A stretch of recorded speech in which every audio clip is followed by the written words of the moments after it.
ভারতবর্ষের কংগ্রেস পার্টির আজকের যে সফলতা, 102টো আজকে আসনের অধিকারী কংগ্রেস দল, যেখানে সরাসরি 99টা সিটে আমরা জিতেছি। আজকে ভারতবর্ষের কংগ্রেস দল ভারতবর্ষের পার্লামেন্টে বিরোধী রাজনৈতিক দলে যে তকমা পেয়েছে, স্বীকৃতি পেয়েছে, সরকারি বিরোধী দলের নেতা হওয়ার সেই স্বীকৃতিকে আমরা কংগ্রেস দলের এক অভূতপূর্ব নির্বাচনী সাফল্য বলে গণ্য করে রাহুল গান্ধীকে ভারতবর্ষের পার্লামেন্টে বিরোধী দলের নেতা হওয়ার আহ্বান এবং দাবি জানিয়েছি। এবং সেই মর্মে আজকে আমাদের একটি প্রস্তাব যে রাহুল গান্ধী যেন লিডার অব দ্য অপোজিশন হয় পার্লামেন্টে, সেটা এখানটায় আমরা সবাই সমর্থন জানিয়ে সর্বসম্মতভাবে সেই প্রস্তাব গৃহীত হয়েছে। সেই প্রস্তাব রাহুল গান্ধীর কাছে পাঠানো হবে যাতে তিনি লোকসভায় বিরোধী দলের নেতা হতে অনুমতি দেন। দ্বিতীয়, ভারতবর্ষের যিনি সর্বভারতীয় সভাপতি মল্লিকার্জুন খার্গে আগামী দিনে এই পশ্চিমবঙ্গ নামক রাজ্যের যে নির্বাচনী কমিটি, রাজনৈতিক কমিটি বা প্রদেশ কংগ্রেস কমিটি, সেখানটায় কোনো কিছু রদল বদলের দরকার আছে কিনা, সেখানে আগামী দিনে আরো কি ব্যবস্থা গ্রহণ করা উচিত, সে সম্পর্কে প্রদেশ কংগ্রেসের পক্ষ থেকে আমরা সম্পূর্ণ অধিকার অল ইন্ডিয়া কংগ্রেস কমিটি যিনি সভাপতি শ্রদ্ধেয় শ্রী মল্লিকার্জুন খার্গের কাছে আমরা পেশ করেছি।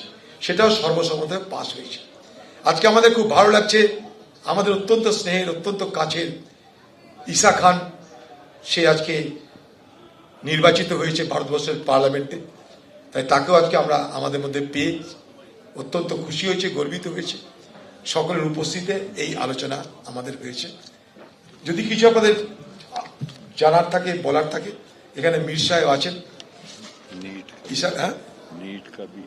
আচ্ছা, আরেকটা কথা হচ্ছে, আজকে সারা ভারতবর্ষ জুড়ে যে কংগ্রেস দলের ডাকা নিটকে সামনে রেখে যে 24 থেকে 25 লক্ষ ভারতবর্ষের যারা ভবিষ্যৎ প্রজন্ম, সেই ভবিষ্যৎ প্রজন্মের সঙ্গে যেভাবে নিট নামক সংস্থা ছেলে খেলা করেছে, তাদের ভবিষ্যৎ নিয়ে ছিনিমিনি খেলা হয়েছে, তার বিরুদ্ধে দেশ জুড়ে কংগ্রেসের আহ্বানে, রাহুল গান্ধী মল্লিকার্জুন খার্গেদের আহ্বানে আজকে প্রতিবাদ হচ্ছে। সেই প্রতিবাদ কলকাতাতেও আজকে হচ্ছে। মোটামুটি সমস্ত বিষয়গুলো নিয়েই আজ এখানে আলোচনা হয়েছে। এই আলোচনা শেষ নয়, আগামী দিনে আরো বিস্তারিত আলোচনা হওয়ার ব্যবস্থা আছে। সেই বিষয়ে আলোকপাত করেছেন আমাদের মীর সাহেব। তো যাই হোক, আমার কথাটা এই পর্যন্তই। আমাদের নবনির্বাচিত যে এমপি, তাকে আপনারা প্রশ্ন করবেন, মীর সাহেবের কাছে জানাতে তাকে জিজ্ঞেস করতে পারেন। আমি আমার কথা এখানে সমাপ্ত করছি।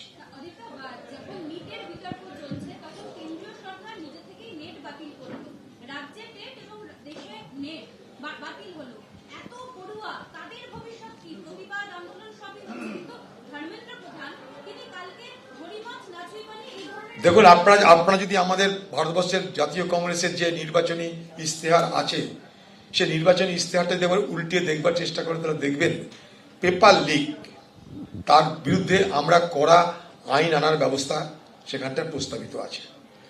যদিও পেপার লিকের বিষয়ে গত পার্লামেন্টে একটা সামান্য আইন পাশ করা হয়েছিল, সেটা যথেষ্ট যে নয়, তার প্রমাণ এইটাই যে এত বড় নিট কেলেঙ্কারি আজকে সারা ভারতবর্ষকে গ্রাস করেছে।